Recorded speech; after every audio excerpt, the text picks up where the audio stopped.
One sample sign ടെസ്റ്റിനെ base ചെയ്തിട്ടുള്ള ആദ്യത്തെ problem നോക്കാം. Problem number 1. It is desired to test the hypothesis that the median value mu of a continuous distribution is 15 against the alternative hypothesis mu is greater than 15. 20 observations were taken and the following results were obtained.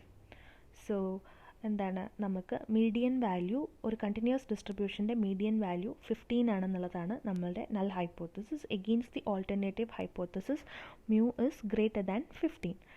ഇനി നമുക്ക് 20 ഒബ്സർവേഷൻസും തന്നിട്ടുണ്ട്. ആ observations 17, 18, 16, 16, 17 തുടങ്ങി ഇവിടെ വരെ. Okay, now you may use alpha is equal to 0.05 as level of significance. So നമ്മൾ ഇതിൽ sign test apply ചെയ്യാൻ വേണ്ടി പോവാണ്.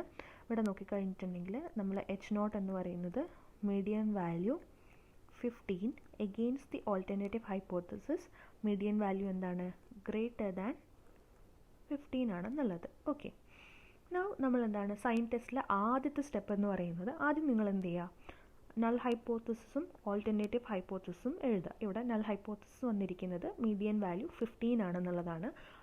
ക്വസ്റ്റ്യനിൽ കൃത്യമായി തന്നിട്ടുണ്ടല്ലോ, it is decide to test the hypothesis that median value mu of a continuous distribution is 15 against the alternative hypothesis mu is greater than 15. So alternative hypothesis mu greater than 15 എന്നുള്ളതാണ്. And null hypothesis എന്ന് പറയുന്നത് എന്താണ്, mu is equal to 15 എന്നുള്ളതാണ്. So ഇതിൻ്റെ അകത്ത് നിന്ന് നമുക്ക് mu നോട്ടിൻ്റെ value കിട്ടിയല്ലോ. mu നോട്ട് എന്ന് പറയുന്നത് 15 ആണ്. ഓക്കെ, ഇനി നമ്മൾ സൈൻ ടെസ്റ്റിലെ ഫസ്റ്റ് സ്റ്റെപ്പ് എന്ന് പറയുന്നത് mu നോട്ടിൻ്റെ വാല്യൂം ഓരോ സാമ്പിൾ വാല്യൂം തമ്മിൽ കമ്പയർ ചെയ്യാം. സോ ആദ്യത്തെ സാമ്പിൾ വാല്യൂ എന്താണ്, 17 ആണ്.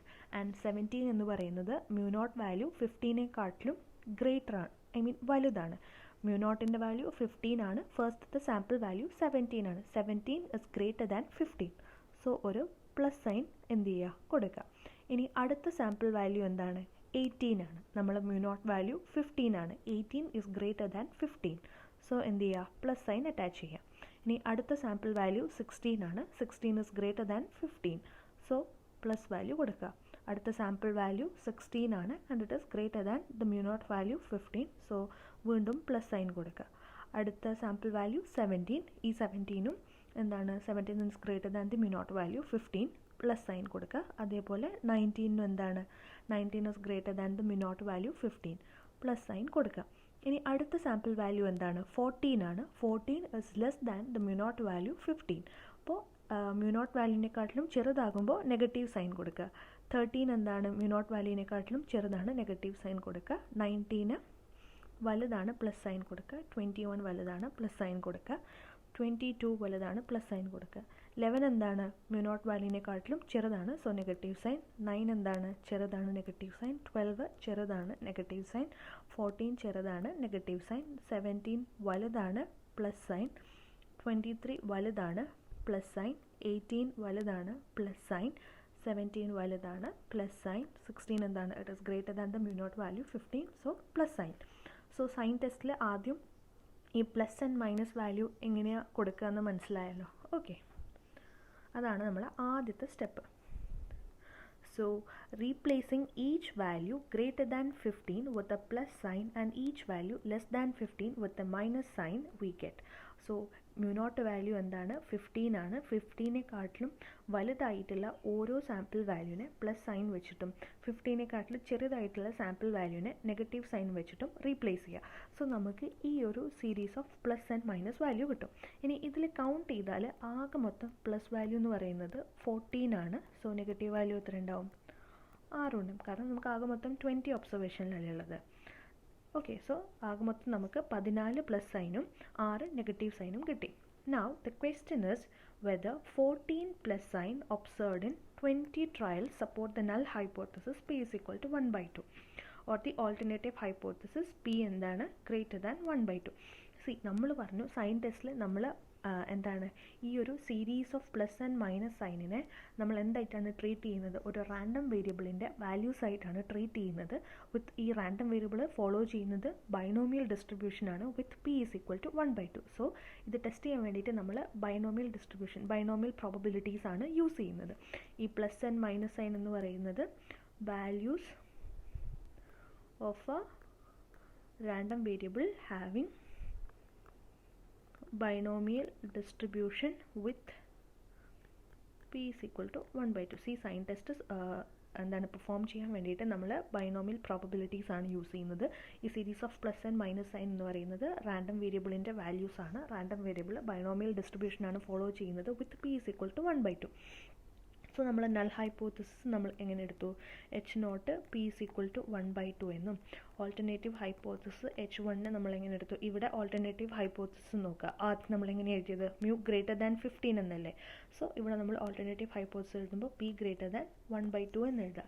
ഇവിടെ ഗ്രേറ്റർ ദാൻ വന്നതുകൊണ്ട് ഇവിടെയും ഗ്രേറ്റർ ദാൻ എന്ന് തന്നെ കൊടുക്കുക. Now the question is whether 14 plus signs observed in 20 trials support the null hypothesis P is equal to 1/2 or the alternative hypothesis P greater than 1/2. ഇപ്പോൾ നമുക്കിവിടെ 20 ട്രയൽസിൽ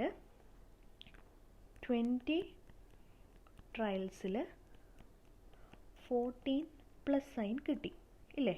നമുക്ക് ആകെ മൊത്തം 20 ട്രയൽ ഉണ്ടായിരുന്നു. അതിൽ നമുക്ക് 14 പ്ലസ് സൈൻ കിട്ടി. സോ ഈ 20 ട്രയൽസിൽ കിട്ടിയ 14 പ്ലസ് സൈൻ ഈ H0 P is equal to 1/2നെയാണോ സപ്പോർട്ട് ചെയ്യുന്നത്, അല്ലെങ്കിൽ H1 P ഗ്രേറ്റർ ദാൻ 1/2നെയാണോ സപ്പോർട്ട് ചെയ്യുന്നത്? അതായത് നൾ ഹൈപ്പോത്തസിനെയാണോ സപ്പോർട്ട് ചെയ്യുന്നത്, അല്ലെങ്കിൽ ഓൾട്ടർനേറ്റീവ് ഹൈപ്പോത്തസിനെയാണോ സപ്പോർട്ട് ചെയ്യുന്നത് എന്ന് നോക്കാം. ഇത് ചെയ്യാൻ വേണ്ടിയിട്ട് നമ്മൾ ജസ്റ്റ് ബൈനോമിയൽ പ്രോബബിലിറ്റി സോൾവ് ചെയ്ത് കൊടുക്കുക. ബൈനോമിയൽ പ്രോബബിലിറ്റി എന്താണെന്ന് നമുക്കറിയാലോ. എന്താണ്? NCX P power X 1 minus P n minus X. ഇത് സോൾവ് ചെയ്ത് കഴിഞ്ഞാൽ നമുക്ക് ബൈനോമിയൽ പ്രോബബിലിറ്റി കിട്ടും. ഇവിടെ എന്നിൻ്റെ വാല്യൂ 20, എക്സിൻ്റെ വാല്യൂ 14, പി വാല്യൂ 1/2. ഓക്കെ.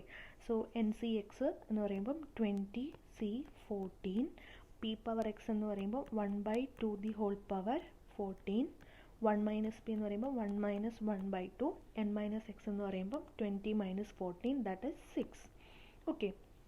ഇത് സോൾവ് ചെയ്ത് വരുമ്പോൾ നമുക്ക് 0.03 എന്ന് കിട്ടും.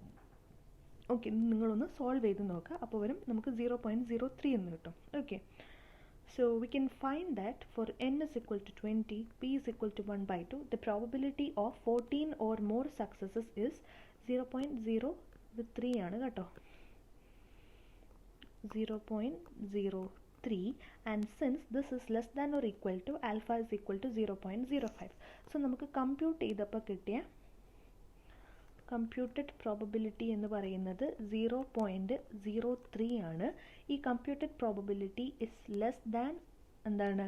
ആൽഫ വാല്യൂ നമുക്ക് ക്വസ്റ്റ്യനിൽ തന്നിട്ടുണ്ട് 0.05 ആണ്. സോ കമ്പ്യൂട്ടഡ് പ്രോബബിലിറ്റി 0.03 ആണ്, and it is less than the alpha value.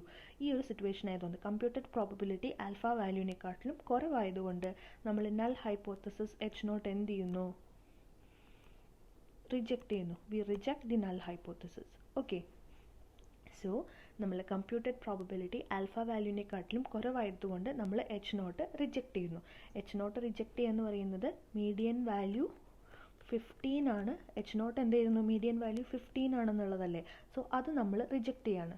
Therefore the median value of the distribution is greater than 15. H0 reject ചെയ്തു. സോ നമ്മൾ ഓൾട്ടർനേറ്റീവ് ഹൈപ്പോത്തസിസ് എന്താണ്?